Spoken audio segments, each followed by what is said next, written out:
Hello guys, welcome to Kittu's vlogs. ఈరోజు మేము రామడిగుండాలకు వెళ్ళాము. ఇది మన తెలంగాణలో పెద్దపల్లి డిస్టిక్ రామగుండంలో ఉంది. సో మేము ఆన్ ద వేలో ఉన్నాం ఇప్పుడు. ఇది గోదావరి కని నుండి రామగుండంకి 10 కిలోమీటర్స్ ఉంటుందండి. మేము అక్కడికి రీచ్ అయ్యేసరికి ఆల్మోస్ట్ హాఫ్ అన్ అవర్ అయింది.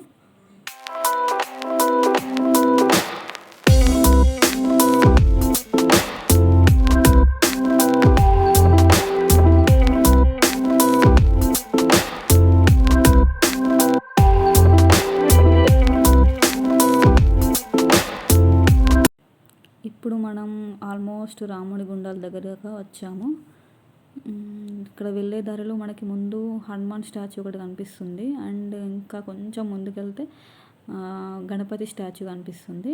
ఇప్పుడు చూపిస్తాను, దారిలోనే ఉంటుంది చూడండి. ఇక్కడ ఇది హనుమాన్ స్టాచ్యూ. అండ్ కొంచెం ముందుకు వెళ్ళంగానే గణపతి స్టాచ్యూ. అదిగో అక్కడ రాయితో కట్టబడి ఉంది. అది స్వయంగా వెలిసాడో మరి ఎట్లనో తెలియదు నాకు.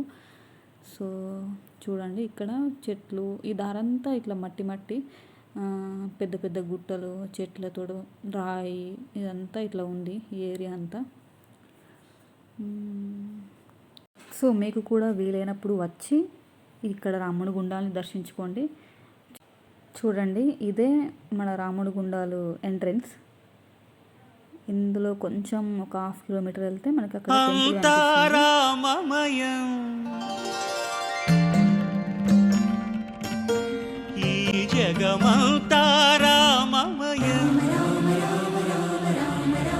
వచ్చేసామండి టెంపుల్ దగ్గరికి. చూడండి, ఇదే ఇప్పుడు మీకు కనిపిస్తున్నది, ఇది రాముడి గుండాలు. ఈ టెంపుల్కి కొన్ని లక్షల ఏళ్ళ చరిత్ర ఉందని తెలుస్తుందండి.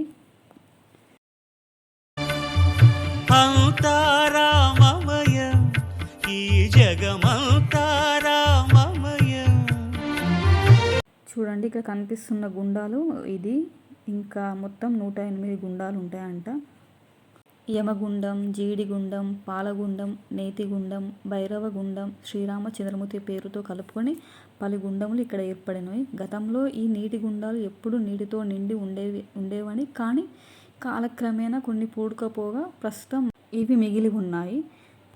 పురాణాల ప్రకారం త్రేతాయుగంలో శ్రీరామచంద్రుడు, లక్ష్మణుడు, సీత వనవాసానికి బయలుదేరారు. అలా వనవాసంలో ఉన్నవారు పవిత్ర గోదావరి నదీ తీరం వెంబడి ప్రయాణిస్తున్న ప్రాంతానికి చేరుకున్నారు.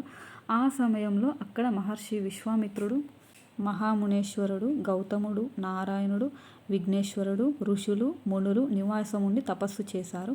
మహా ఋషులతో పాటు శ్రీరామచంద్రుడు కూడా ఇక్కడికి చేరుకొని స్వయంగా శివలింగ ప్రతిష్టాపన చేసి నందీశ్వరుడు, కాలభైరవుడు, నాగదేవతలను పూజించినట్లు తెలుస్తోంది.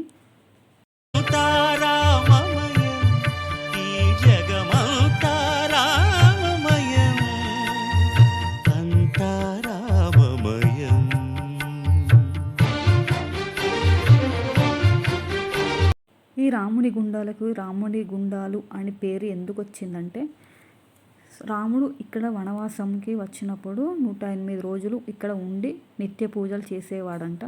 ఇక్కడ జలధార నుంచి నీటిని తెస్తూ నిత్యం పూజలు జరిపేవారని, అందుకే ఈ ప్రదేశానికి రామగుండం అన్న పేరు వాడుకలో వచ్చిందని ప్రజలు ఇక్కడ నమ్ముతారండి. చూడండి, ఇక్కడ గుట్ట పైన నాగదేవతలు కూడా ఉన్నాయి.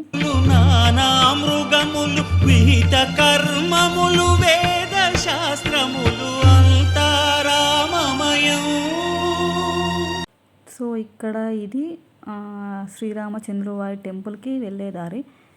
చూడండి,